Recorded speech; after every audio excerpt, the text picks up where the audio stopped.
Hello good morning. सकाल सकाल खाई देती सांबा दशमी भोग पिठा आउ लंच बॉक्स में नहीं गली रोटी पराठा भजा और गोटे रसगुल्ला और कमला आ देखो बो आमर दीपर पूजा करुच्ची सांबा दशमी समस्त घर एमती पूजा होता यहाँ एक्चुअली सूर्य पूजा करा जाए माँ मैंने पिला माने देह किसी खराब ना पूजा करती जहाँ जाची था से बाढ़ती तापरे मु संध्या खाई देती पोड़ पिठा आउ राति खाई देती टिके चकुड़ी आउ जेहेतु दीपर मु खाई पार नी जहाँ सब होता राति से खाइली चकुड़ी टिके पुर आउ जाऊ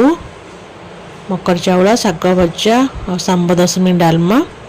बढ़िया से खाईदेली। तापर देखु गोटे जड़े दीदी मोपाई पठे सजना छुई मत के भल पाती देखु पूरा सरू छुई पठे वीडियो भल लगे सब्सक्राइब कर।